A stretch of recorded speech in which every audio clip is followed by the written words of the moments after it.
اللهم ذي السلطان العظيم وذي المن القديم. Bismillahirrahmanirrahim. Assalamualaikum warahmatullahi wabarakatuh. Syukur alhamdulillah kita bisa berjumpa lagi di channel ini.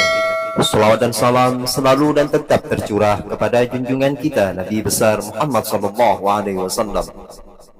Allahumma salli ala sayyidina Muhammad wa ala ali sayyidina Muhammad. Harapan dan doa saya semoga saudaraku semuanya selalu diberikan kesehatan, dilapangkan rezekinya, diampuni dosa-dosanya, dan dipanjangkan umurnya. Amin ya rabbal alamin. Sahabat beriman yang dirahmati Allah, dalam kehidupan sehari-hari kita kerap kali mendapati hewan kecil yang mengganggu, dan tak jarang kita pun membunuhnya karena alasan yang tidak jelas, bahkan tanpa merasa bersalah sedikit pun. Tahukah kalian, dalam Islam ada sekian banyak binatang yang boleh dibunuh, serta terdapat pula beberapa binatang yang haram untuk dibunuh.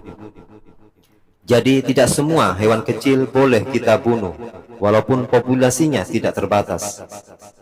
Terkait haramnya membunuh beberapa binatang, itu mempunyai dasar baik dari Al-Quran maupun dari hadis Nabi. Tiap-tiap dari binatang yang haram dibunuh itu pasti mempunyai alasan. Maka sebagai umat Islam telah sepantasnya kita perlu mentaati tentang itu. Berikut ini adalah 5 binatang yang haram untuk dibunuh di dalam ajaran Islam. 1. Semut. Semut jadi salah satu binatang yang dipercayai selalu bertasbih kepada Allah. Binatang kecil tersebut juga merupakan bala tentara Allah yang terbanyak. Semut sebagai salah satu binatang yang dilarang untuk dibunuh dalam agama Islam.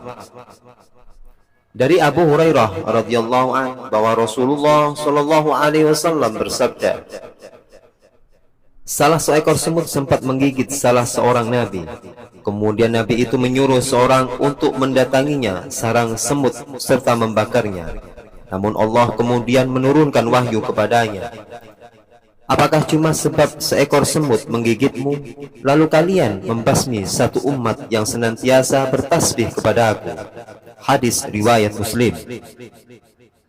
Kadang kita sendiri sering lupa untuk senantiasa bertasbih kepada Allah, tapi kita malah membunuh semut yang notabene senantiasa melakukan ibadah yang sering kita lupakan, yaitu zikrullah dengan bertasbih. Maka dari itu, marilah kita bertaubat dan memohon ampun kepada Allah apabila kita sering melakukannya. 2. Laba-laba. Dalam sejarah kisah Nabi, laba-laba dipandang sebagai binatang juru selamat Rasulullah dikala ia dikejar oleh kalangan Quraisy yang hendak membunuh beliau. Diketahui jika dikala itu Rasulullah bersembunyi di dalam gua, dan kalangan kafir Quraisy hampir saja menemukan beliau. Tetapi berkat terdapatnya sarang laba-laba, sehingga kaum kafir Quraisy beranggap jika di dalam gua itu tidak mungkin terdapat orang di dalamnya. Rasulullah kala itu berada di dalam gua Sur yang ditemani sahabat sejatinya, yaitu Abu Bakar. Mereka bersembunyi dari banyak orang kafir Quraisy yang ingin membunuh Rasulullah. Orang-orang itu kemudian mendatangi mulut gua guna memastikan apakah betul Nabi Muhammad serta Abu Bakar terdapat di dalamnya.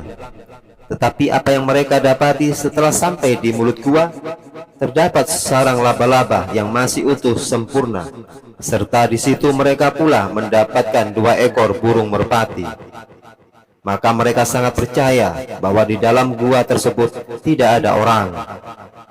Merujuk pada kisah tersebut, sehingga Islam memutuskan kalau tindakan membunuh laba-laba menjadi suatu perihal yang tidak dimaafkan atau diharamkan. Maka dari itu, apabila kalian pernah membunuhnya, maka bertaubatlah.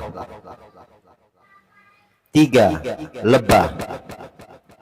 Lebah adalah salah satu binatang yang istimewa dalam Islam. Apalagi secara harfiah, lebah digunakan sebagai nama dari salah satu surat dalam Al-Quran, yaitu surat An-Nahl. Terselipit banyak pelajaran yang dapat dipetik dari kehidupan lebah. Salah satunya yaitu lebah selalu memakan sesuatu yang halal, rezeki yang baik, serta yang halal. Dan perhatikan, apa yang dihasilkan pun penuh keberkahan, yaitu madu yang mempunyai banyak manfaat untuk semua manusia.